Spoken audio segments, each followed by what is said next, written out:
Hello, Augies Worldwide. I'm Dave Casler, amateur radio call sign KE0OG, here with another episode of Ask Dave.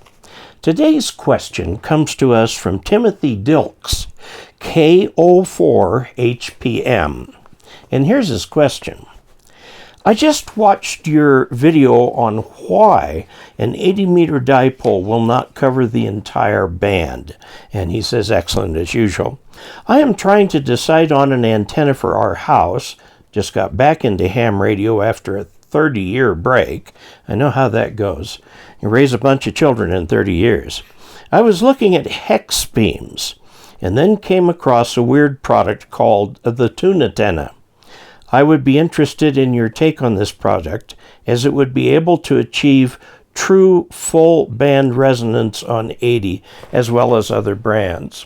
Let's just take a peek at it here. What we see in this recording right now is that it's attached to a flagpole. That does not mean it's a flagpole antenna.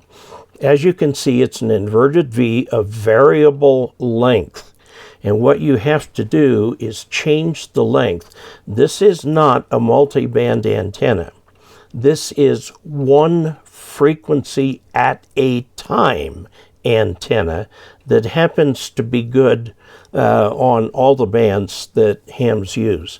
Now, one of the basic problems with this is that it will not make your waterfall display work very well, especially on lower frequencies and megahertz.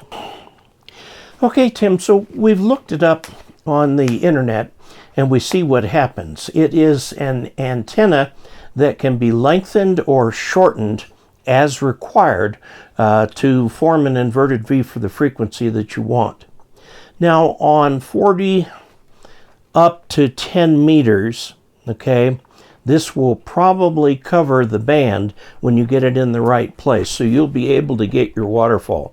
But on 80 meters, it will not cover the entire band at any given point.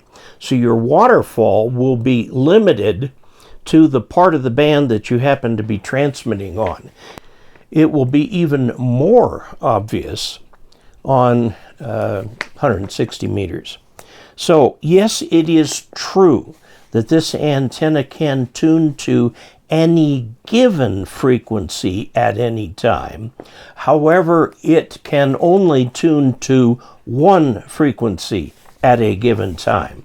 Now, just due to the mechanics of antennas, that's good enough for 40 and 30 and so on up. You'll have to change it for each one. There's no, quote, automatic band switching here. You'll have to change it, and it doesn't say how. Some of these have a drive that does it. Now, this is very similar in concept to my Step IR, Big IR Vertical. It has a copper tape down in the bottom, and it pushes enough copper tape up the tube to be right for that band. And it moves up and down. So if I change bands, I've got a little controller here. I have to wait for it to change to the band and the new frequency.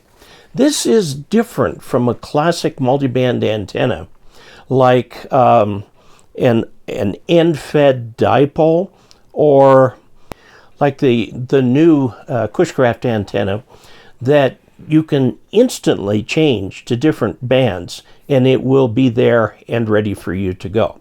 Okay, so that's the difference that you're going to have here. I would, if I were you, there's some activity on 160 meters in the wintertime, and you can get some interesting DX into Europe and so on. There's not that many people who use it. I, for one, have never had a QSO on 160 meters.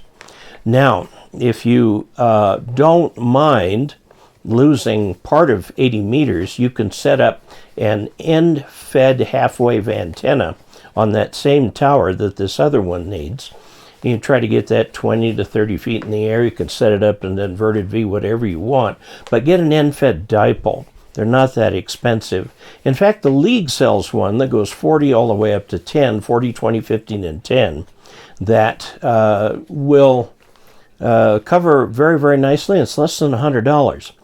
Also, if you want to spend just a little bit more, you can add some wire to that, and it will cover part of 80 all the way up. Now, the part of 80 that it will cover is the part where the FT8 is, the lower end of the band. If you want to get a commercial ready-made antenna for that, you can go to myantennas.com or someplace like that. I tested one of their antennas, and get one that will cover 80, 40, 30, 20, 17, 15, and 12 and 10, and 6, all the way up, just with one antenna, and you don't have to change anything.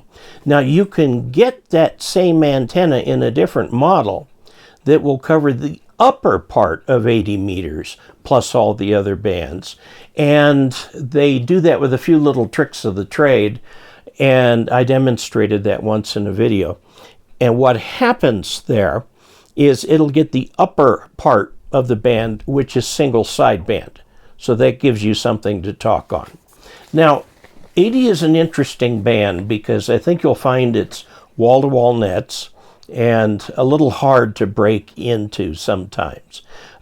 Personally, I think the antenna from ARRL for less than $100 is a perfectly fine antenna and will give you lots of good success with that particular antenna. So then that's my take on the product. I would try to push you to a something simpler, something less expensive.